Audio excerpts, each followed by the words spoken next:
So what I want to talk about today, and I love that, is you teed up the importance of thriving.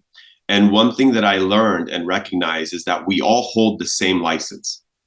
We all hold the same license. And I got my real, by the way, I mentioned financial services, but I didn't want to bore you with all the depth. As I scaled in that space, I made really good money compoundingly. And I got introduced to real estate in 2005, about 2 years after being in the financial services business. It wasn't to leave. It was to start investing the monies that I was making on commissions, buying properties. And in '05, it was 2-3 years before the crash, or the economic or real estate crash, to where people were making a lot of money, a lot of equity, a lot of flipping, a lot of buying on these 40-year amortized loans, negative AM loans. I mean, we all know the era if we were around then. And I took advantage, got my real estate license in '05, started buying and selling properties while I was hustling in financial services. Fast forward to about 2017, I got my broker's license, built a team, went into property management. We managed several HOAs, several properties, also own many properties. And I'm based in Orange County. We started our property management company about 3 years ago, and we're currently ranked top 3 in Orange County, competing with companies who've been around for 10, 15, 20 years. And I'll share with you some of the details of how we were able to scale so quickly. And also, if you go do more research in this process and window, I've been part of a startup in 2016. We launched that as a seed in Orange County, went nationwide to about 35 states, and sold that in 2020 to one of the largest financial services firms in the country named Integrity Marketing, if you're familiar with that space. But what I want to drive home today is that we all hold the same license. We all hold the same license. And while I'm speaking to you, if you can just chime in the chat, let me know what cities you're from, and also maybe how many years you've been in the business. And the reason why is because I want to tailor it towards what's going to be valuable to you, and share either what's important for the first 2-3 years, or maybe you're comfortable and have done really well, but you know that there's more left for you and more that you want to contribute to, and you've been running the play for 5, 7, 10 plus years. So that's really going to help me if you guys leave that as far as where you're at and how long you've been in the business. Let me see if I can pop up the chat. Are we able to contribute to chat where I'm able to read it, or no? You're muted, Emily. Sorry. Yeah, you should be able to. So let me see. I'm hitting. There we go. Okay. So Eastvale, welcome, Matt. Dixon, I got you. Moreno Valley. Wow, some of my neighbors. Houston. Wonderful. This is exciting. So let me go back, and thanks, by the way, for the 6 of you who contributed. I appreciate that. So if we can go back to our license, it's amazing. I'm looking at 20. 6 of us are like, I'm going to type for you. I got you. So let's talk about our license. The license that we acquired for us in California, it costs about $350 to $500. We went to school for 4 or 5 days. Some of us maybe for 2 weeks, or maybe 2-3 months. And then we went and took our test, live scan, then we got our license. What I recognized early in the space, and this applies to any licensed trade. I also have a general contractor's license, same with financial service. It applies to any licensed trade. What I recognize is that we all go into the industry paying the same investment, but we don't all yield the same fruits. And that's a question that you have to ask yourself and identify that answer. Because if we don't ask ourselves these very important questions, then we're not building our business with intent, and we're just kind of building them with the environment that we place ourselves in, or whatever we can kind of pick up along the way. And that's by default. And by default, we cannot predict our future. And one of the main reasons of being in entrepreneurship, at least for me, it wasn't just to make a lot of money, but the byproduct, it was to have freedom. As a matter of fact, I learned that entrepreneur in the French language defines itself with the word freedom. And if you guys also went into the space of running your own business to have more freedom, mainly because of more income, then we know that we have to be able to predict that outcome more than we kind of just let the roller coaster ride of commissions dictate what the results will be. Do you guys agree with me, or am I losing you?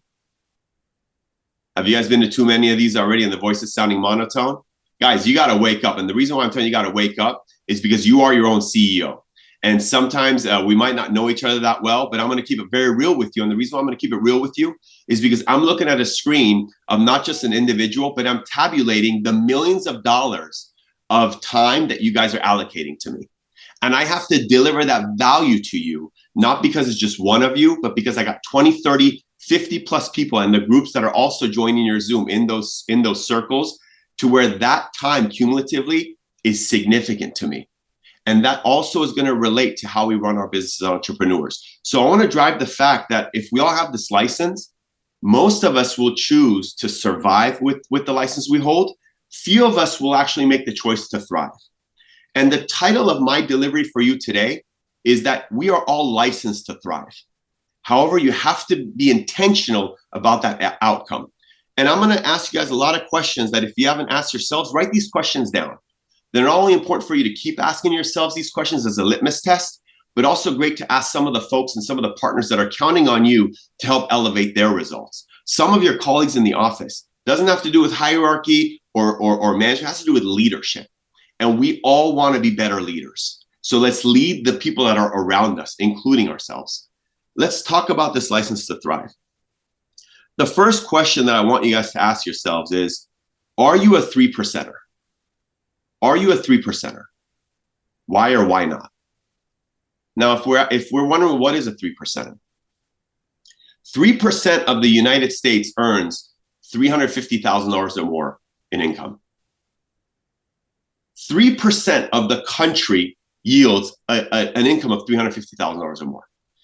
Now, I don't want to pick on the pockets where your average sale is maybe $250,000, $300,000 as far as a unit, because it's difficult. However, it is very obtainable to still hit 350,000. It's just a little bit easier for us in California because we're looking at an average house of maybe 1.1 million, 750 to 1.1 million, depending where you're at.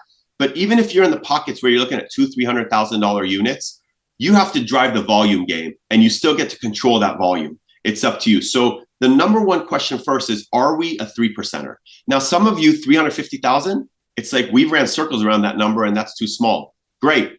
But for most of us, if we're not yet there, let's at least have some type of goal objective. And this isn't about being money hungry.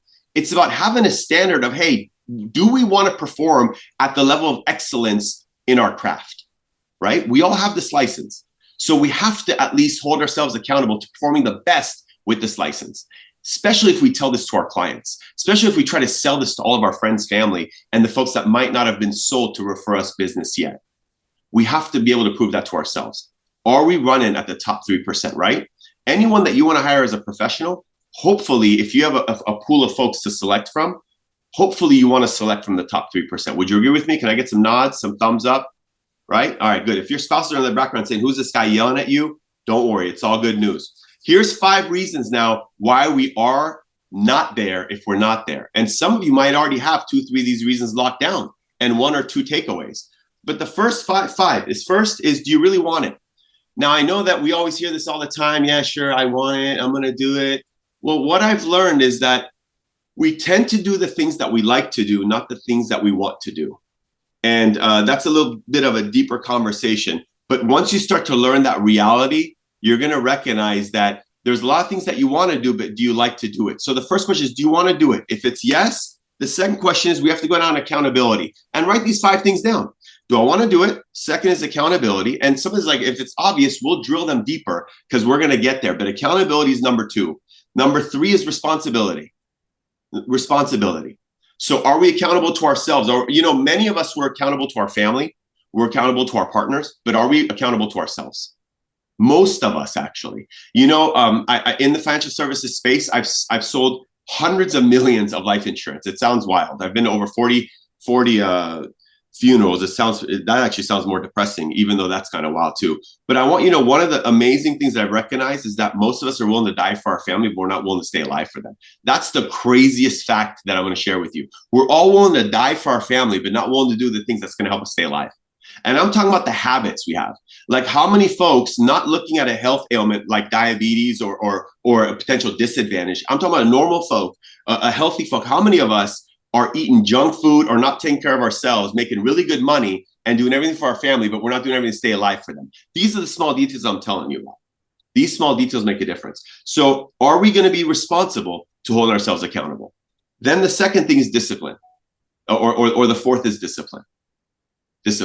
Discipline is the most important trait in running a successful business for you. I want you to know, many times I'm a man of faith, and we will always pray. We will always ask. We will hopefully we're giving, but we're always asking, give me that break. If you do this for me, I'm going to deliver this. And one thing that I've recognized that we've all been given the strength of discipline. We've been given the blessings of discipline, but we've chosen to take it for granted. And I'll give you specific examples of how we take discipline for granted in a moment. Am I going too fast, by the way, team? No, am I too loud? My wife says I'm too loud. She says, Sina, you're congested and you're yelling at people all the time. All right. You're all right, good. sounds good. 20 years, by the way. And then the last thing is vision. The last thing is vision. What's very important about vision is that you guys have to recognize that the vision has to be super clear for ourselves more than it is for the people that we try to sell it to. And that's very, very important because sometimes we try to sell this amazing vision to the people we love, to our clients, people around us. And the sell is not as deep as it is to what we see within. And I'm not talking about sight, vision. You got to see these things out. And you have to see yourself as a 3%er. When I say see yourself, I'm not talking about you say, okay, now I made $350,000. You have to see yourself to where do you live then? What changes have you made? What does the season look like? What clothing attire? Who are you around then? What family? Where are your kids if you have kids? Where are your loved ones, your pets? What country, what travels, if any? These are the very details that you have to assess for yourself. Why? Because if you worked for a company, if you're an employee at a company, and some of us might have an employee relationship or be an employee while we're trying to build entrepreneurial careers. I've done that. I've had 3 jobs when I started in entrepreneurial sales because I wanted to be successful. I wanted to make it. And some of us, if we're an employee role, if you look back to corporate employee, these companies map out quarters and years of where the trajectory is for where you will be.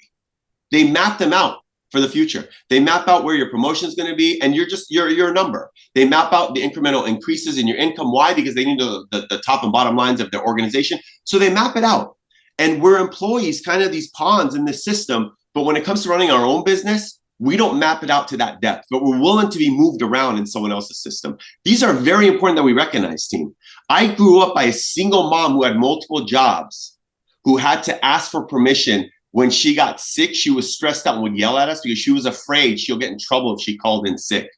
As a kid, you have no idea how frustrating that is to not understand the system of how someone has to live like that. So I am furthest away from the spectrum of letting any company dictate my success, my schedule, where I'm going to be, what I'm going to do, what vacations I want to take, when I want to take them. And some of us, we choose to get into entrepreneurial sales and we hold ourselves hostage to this same challenge, maybe even at a greater depth. And we're willing to deliver the results of, oh, well, I can't afford it, or I can't do it, or I didn't set myself up XYZ. And we have to eliminate that if we have this license, because we have a license to thrive. This license that you were so fired up to get when you went and got it, you had all these great dreams. Maybe some of you are new and still have those dreams. Understand, by the way, if I ask you guys a question, does anyone know how to predict their future? Have you guys ever been asked that question before? I know Coach Bill will ask that question sometimes. Have you guys ever asked that? Does anyone want to chat in the answer to that question? How can you predict your future? And it's not facetious. It's not a trick question. The best way to predict your future is to create it. And it's like, well, wow, that's obvious, Sina. That's obvious. We can just create it. Well, it sounds obvious, but some of the reasons why we don't deliver that is mainly, we're going to get down there, it's going to be because of our habits. It's going to be because of our behaviors. But the most important thing is to recognize your paradigm, your mindset. And the mindset part that I want you to recognize is, as we scale to this 3%er, and some of you, if you're already there, go for 1%er. 1% of the folks in this country are making 7 figures and higher. But as we scale to this, there's 3 areas that we have to make sure in our business is solid. The first is, for me, it's a 3 to 5 year plan for whatever I'm doing. And in that 3 to 5 year plan, I go reassess it. And the reason why I reassess it is because I'm going to share this statement with you that might or might not resonate. But most of us right now, this morning, while we're on this meeting together, or this afternoon, depending on your time zone, we're likely in our shoes in this predicament today because of a decision that we made 18 months to 3 years ago. I learned that detail and it was fascinating to me. So to some of you right now, you'd be like, damn, you're right. 18 months ago to 3 years, I made that decision. Now I'm paying the price here. I made that decision. Now I'm reaping the rewards here. Good or bad, normally we are where we are today because of decisions that we made 18 months to 3 years ago. And I'm talking about business.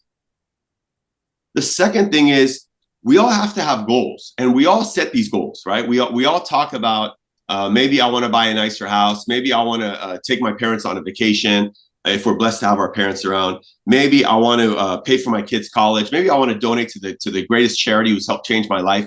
We all have these amazing goals. But what we fail to have behind these goals is rewards. And I want you to know that many of us as entrepreneurs, we fail to reward ourselves along the way. And because we don't reward ourselves along the way, we kind of lose the fire because we have just enough to keep going, and we get comfortable. So one thing that we fail as entrepreneurs is to have the rewards. And if you guys aren't hitting these goals of thriving, it's usually because you're just results driven on hitting the goal at the end. You're not recognizing these rewards along the way. If any of you are competitive and follow sports, let's just use football as an analogy. In a game of football, the goal is to win the game, but every first down is a reward. Every 4 opportunities to get another first down is a reward prior to the touchdown. The touchdown might be the goal. For example, if the first down is the goal, every yard you're obtaining to get another 10 yards is the reward. We need to identify ways to reward ourselves in this business, not only from folks that we're maybe doing work with and for our partners, let's just say an upline or a leadership system that wins when we win, but we have to be able to reward ourselves. Why? Because you are your own CEO. And we forget this. And the third is your strategy. And we all throw this word around, but strategy is very simple. It is the how and the why. And if you don't have the how and you don't have the why, you're running the game by default. You might have the how. Most of us might have the how, but we don't know the why. We don't go deep enough. But if you know the how and the why, then it's going to make it a lot more clear to be able to obtain that. Now, here's some specific takeaways and application that you could do.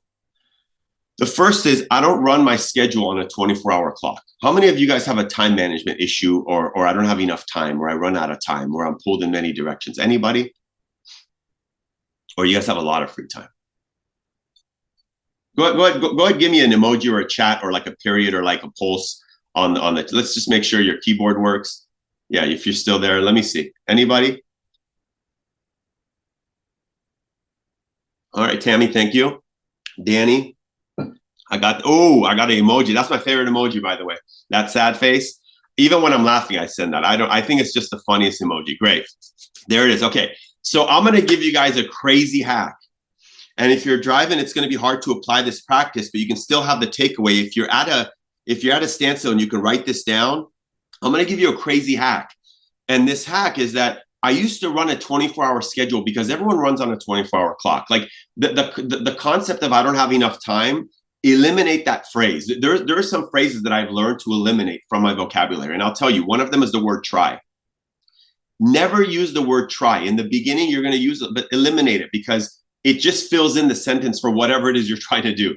Like I just said that. Eliminate the word try. You're either going to do it or you're not going to do it. And if you do it and you fail, you still did it. It wasn't that you tried, you still did it. So eliminate the word try. But if we ever feel like we're running out of time, remind yourself, everyone has the same amount of time. 60 seconds is a minute, 60 minutes is an hour, 24 hours is a day. But one thing that I learned is instead of running my schedule on a daily 24-hour clock, I broke down all my activities and my responsibilities over a week. And it's called the power of 168. How many of you guys have heard of the power of 168? Wow, I'm so happy that there was one new thing that the group was able to at least take away from this so far is write down the power of 168, team. What this means is that if you took your 24 hours a day and you multiply it by 7, you get 168 hours. But what's amazing is that if you take your daily schedule of what you do and you multiply that by 7 to get your weekly allocation towards that commitment, let's just say, for example, you sleep 7 hours a day if you're fortunate to, then you take 7 times 7 and you get 49. You would take 168 in a week and you'd subtract 49 and you'd put sleep.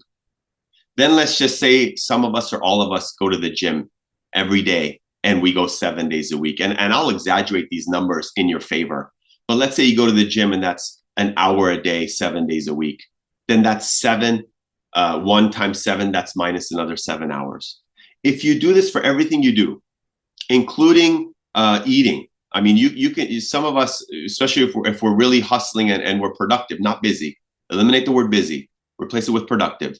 But if we're productive and we're running hard, many of us skip lunch, don't eat lunch. Some of us fast, don't eat breakfast. Many of us even don't even have time to go use the restroom. I mean, I understand these schedules, especially if we're in the field and we're running, we forget to, we can't. Give yourself the time to do that on paper, to see this example, to identify how much time you have after you subtract all these obligations from 168. But you can give yourself 3 hours of eating a day to this schedule. Take 3 times 7, that's 21 hours, minus 21 and put food or eating. You can do this for all your tasks. If you prospect for an hour a day, put 1 hour times 7, 7 hours prospecting. The purpose of doing this is to identify where all your extra time is that we're not leveraging productively. And you will find hours when you do this exercise. Run a 168, don't run a 24 hours. You'll see how this detail makes a big difference. The next, any questions about that before I go on? And when you do this for yourselves, you'll see most of us will find about anywhere from 7 to 30 additional hours a week from this strategy. Thank you. The next thing, you didn't only do 4, you did 4 awesome sales. Congratulations. And we'll talk about how to increase those 4, because every 1 sale, you only need 1 client to keep building this business. You just got to be very intentional with it. The next thing is, guys, what's your rate per hour? And I'm going to tell you why this is important. The reason why I'm sharing this with you, and this is one of the 51 laws in scaling business. I'm going to give myself a quick plug, but I wrote a book not too long ago called the Editor's Copy, where I gave all of my details of what I did in 20 plus years of scaling businesses. I gave it away in just my own note format, and it came out to 51 laws of how to scale business successfully. And one of those is what I'm going to share with you right now. It's called knowing your rate per hour. This is very important, especially for commission earners. One thing that we do is we talk about how much we want to make, but we don't know how much we're currently paying ourselves per hour. If I was to ask you this question, and maybe some of you guys might be too shy to answer it, but if you're not worried about anyone else on the Zoom, if I was to ask you, do you know what your rate per hour is? How many of you can give me a thumbs up and say, yes, I know exactly what that is? That's the first question. And if you guys are like, I have no idea, Sina, I'm on commissions, I don't get paid hourly, I'm going to remind you, you have a rate per hour, because every time the clock is ticking, you have to either be making money or you're losing money. So there's no way you don't have that. Thank you for that. The second is, if you know your rate per hour, how many of you guys know what you want to scale it to? That's the second part. So first is identify what your rate per hour is now. Secondly is what you want it to be. Let me tell you why this is important. When I was, I don't know, 25, 26 years old, I went to some meetings, saw some of the uplines of my company doing really great meetings, you know, nice tip-top custom suits, all the beautiful shoes, designer, all the flashy stuff that I said I got the money for, but I don't want to waste it on this stuff. But apparently these guys have a lot more to wear, they can just throw it away. And I start to recognize that this guy that was talking, he's like, I make $1,000 a day. I make $1,000 a day. And he was dancing around talking about making $1,000 a day. And I said, that's 360,000 bucks a year. Man, this guy, he didn't recognize that, yeah, that's a lot of money, but I don't know if like that's, like people don't brag about that. They're doing well, but you don't brag about that.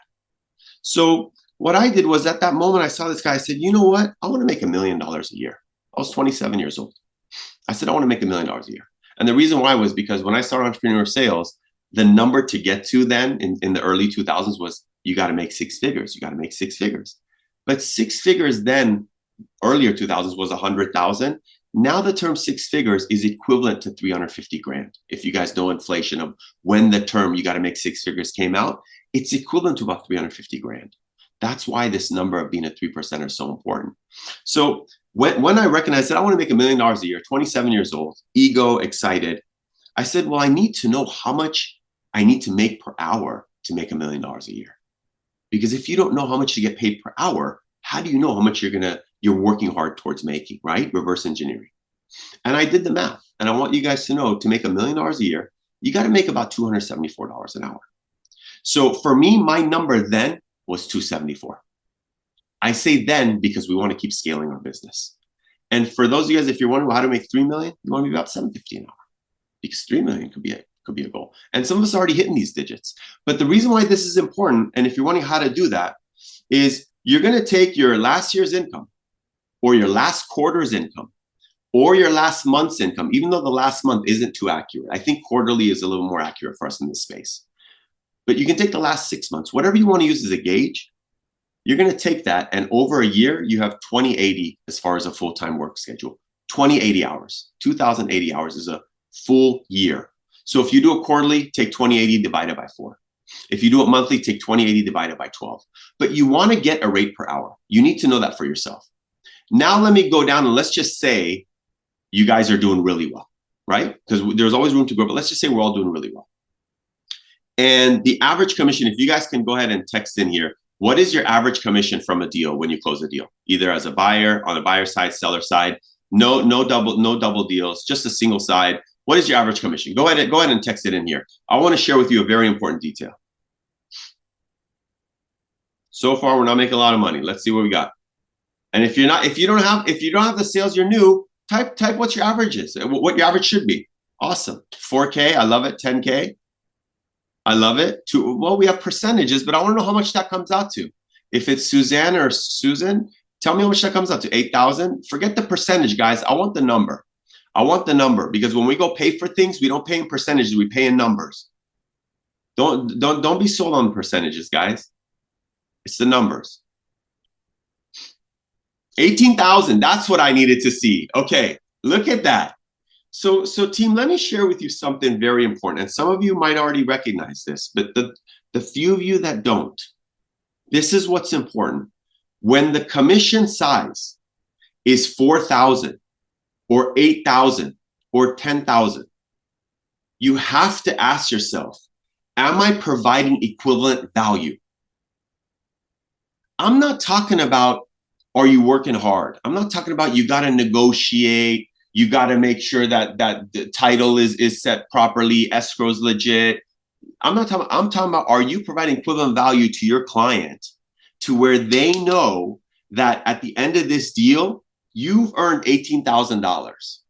See, the biggest complaint or the gap that we have right now in this era is institutional buyers and online and AI trying to do what we do, undermining what we do. And at the same time, it's going to apply pressure to how much money we make.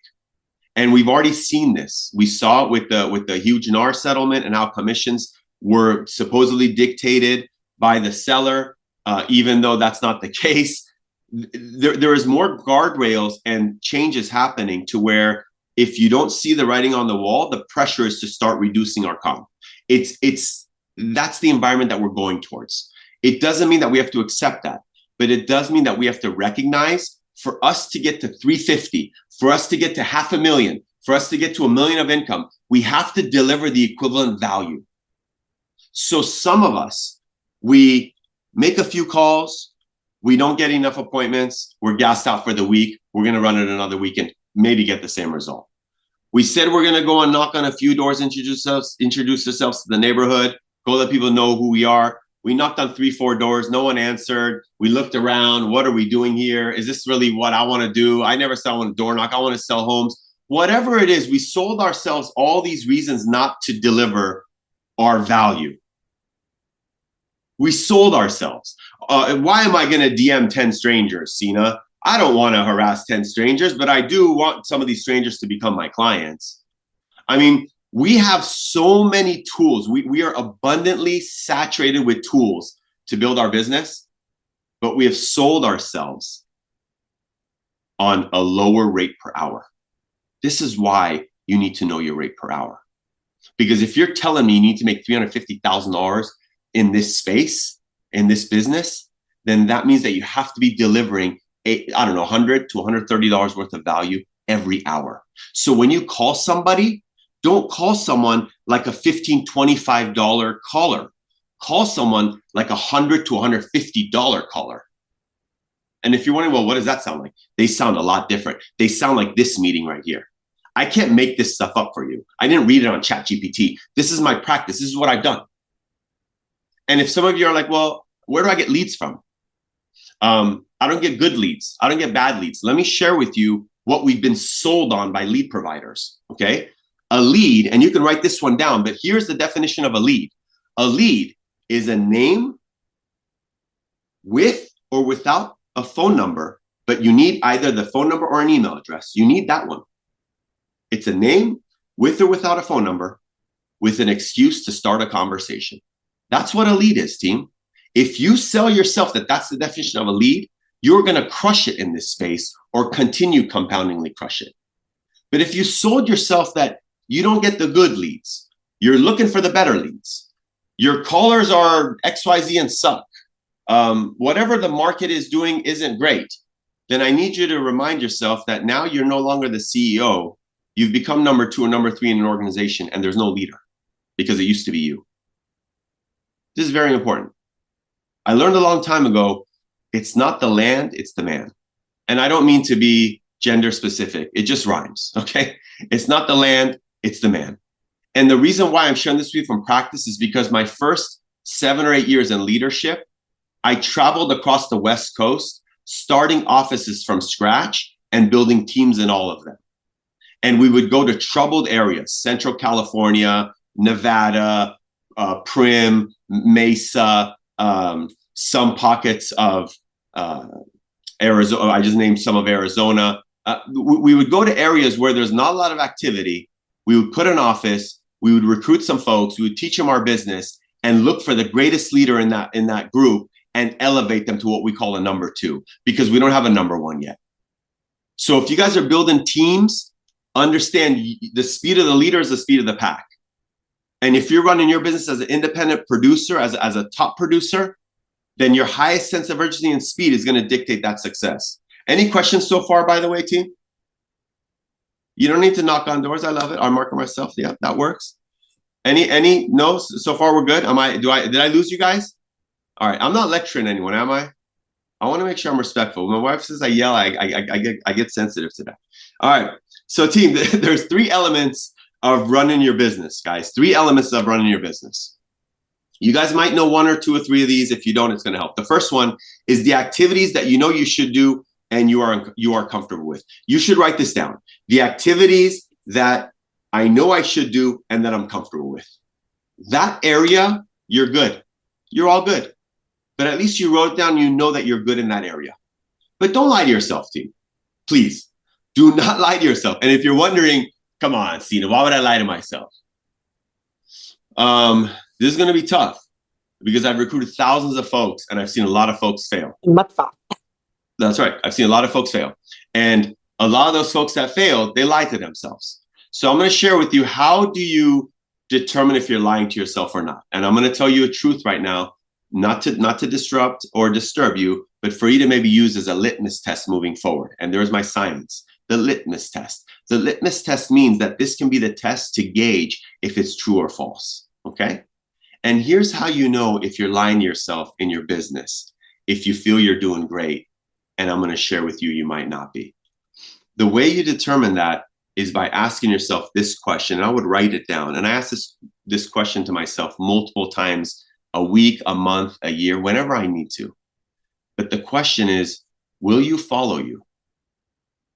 Will you follow you? It's very simple. And the first answer many of us say is yes, we will. But the litmus test to determining if you will follow you and if that should be a yes or a no is this. If you doubled yourself in the equation, would the results compound and be fruitful? And if you took yourself out of the equation, would there be significant impact, good or bad?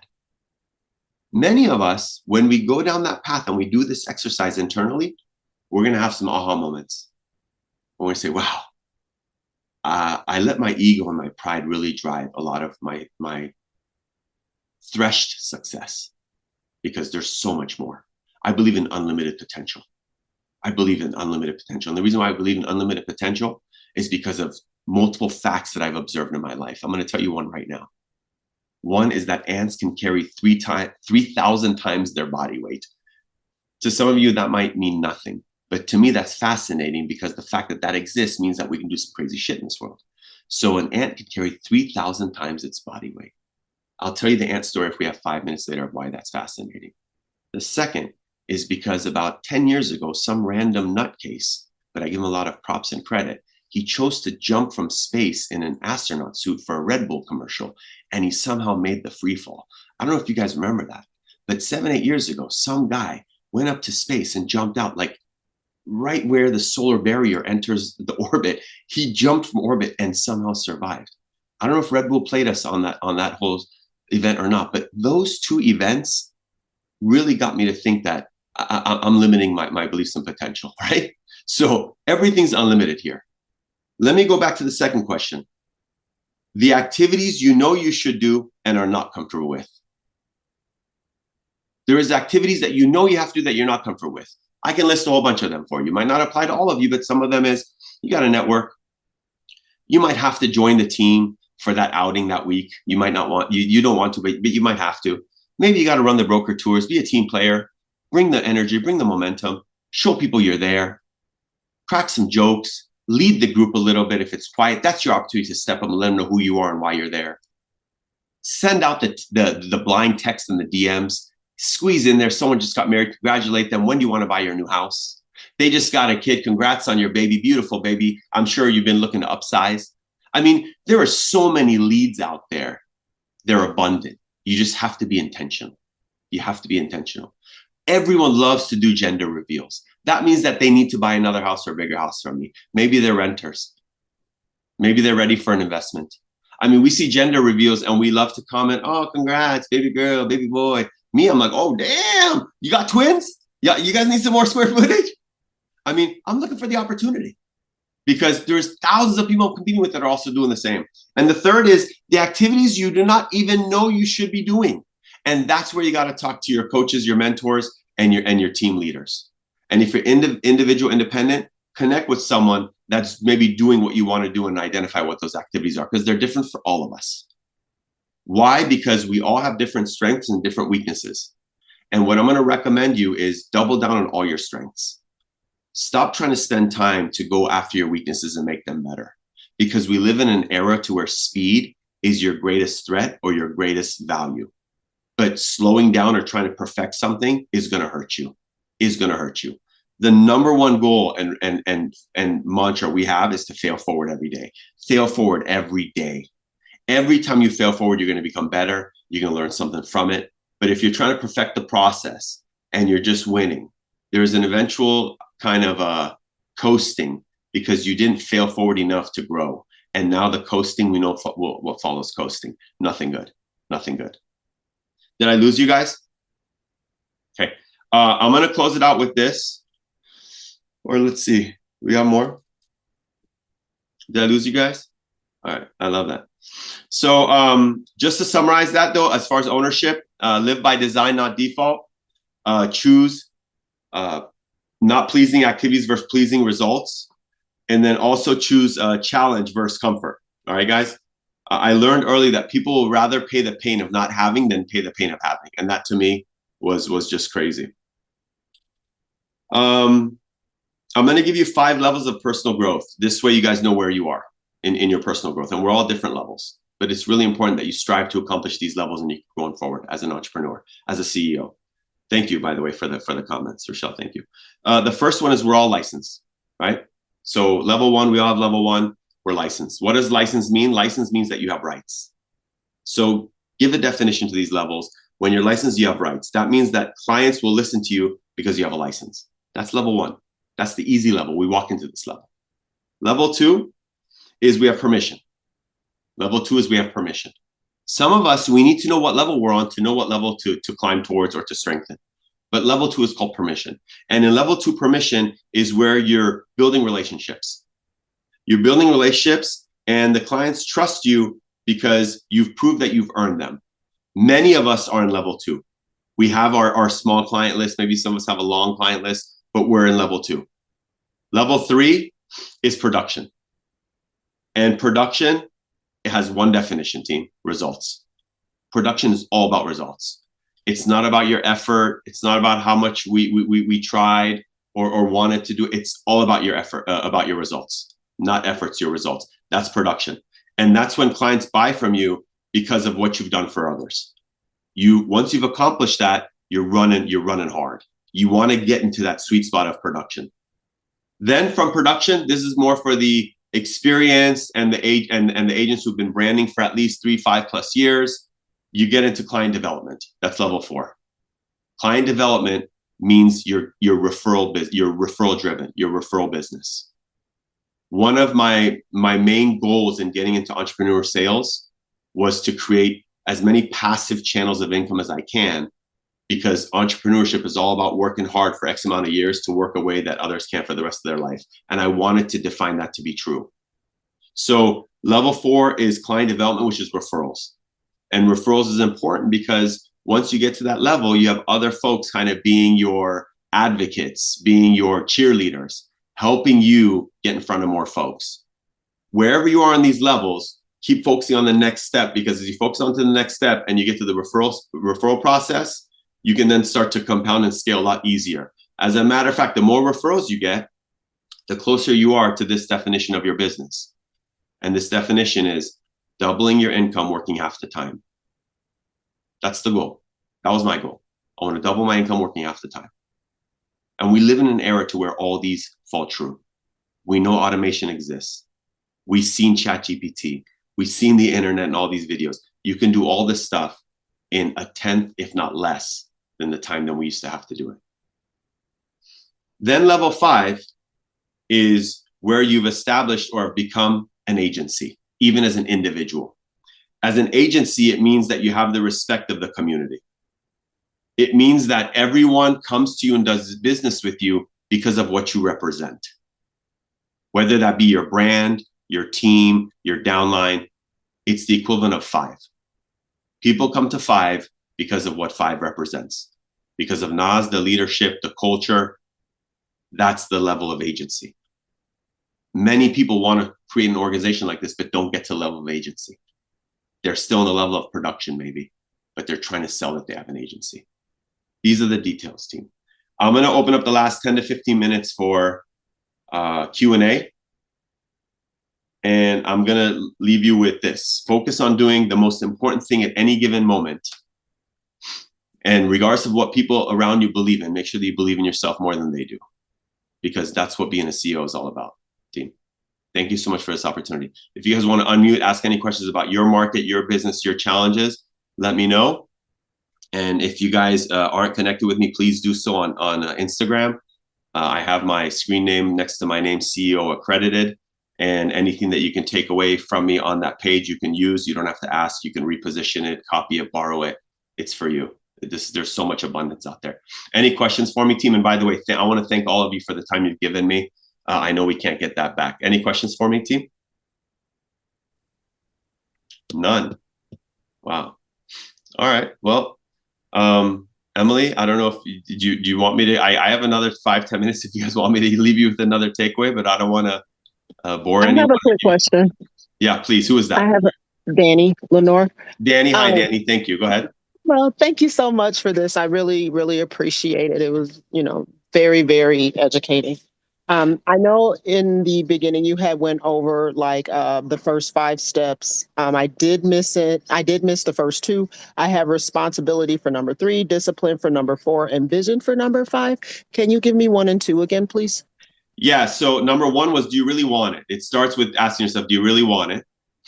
And once you answer that question with intent, the next one is accountability. You have to map out the accountability to delivering what you want. I hate to use materials as drivers because that used to motivate me. I've evolved, but if materials motivate you, and we aspire to earn certain amounts of income to make certain purchases, then you have to hold yourself accountable to obtaining that. For example, I've always wanted to take my parents on a 2-week cruise to Europe. That was a priority for me, and I mapped out, do I really want to do that? And I did, and these are some of the details. So thank you for that question. Awesome. Thank you. You're welcome. Any other questions anybody has?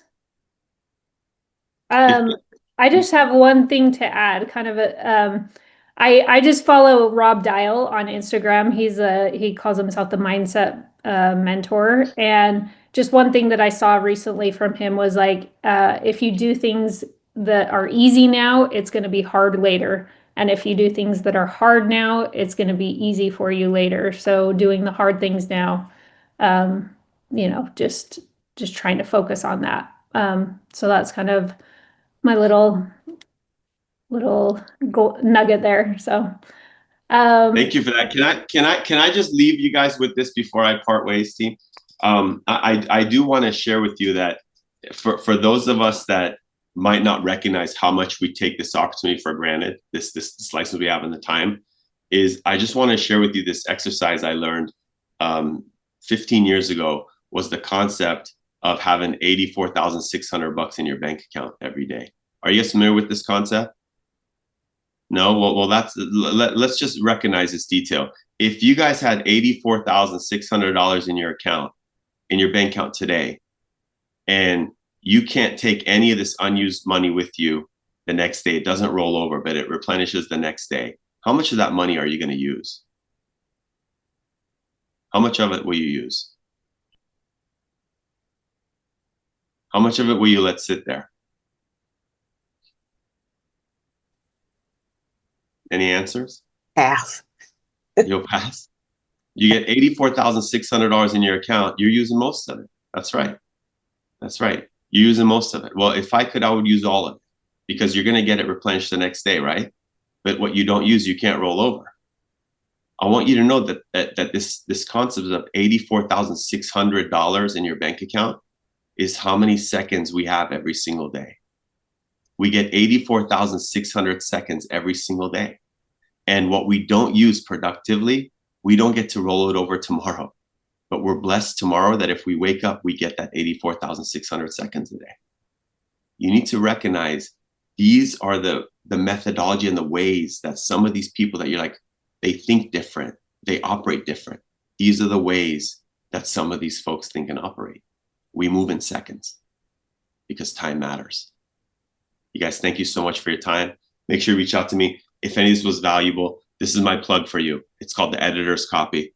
And if you're with Five, talk to Nas. Maybe he can get this to every one of you guys. And if not, reach out to me. If you guys can't pick one up, I'll try to work a way to get one to you guys. Have an amazing day. Thank you for your time. Keep crushing it. Have an awesome close to 2025 and keep impacting the people around you for the better, guys. Thank you again for the opportunity.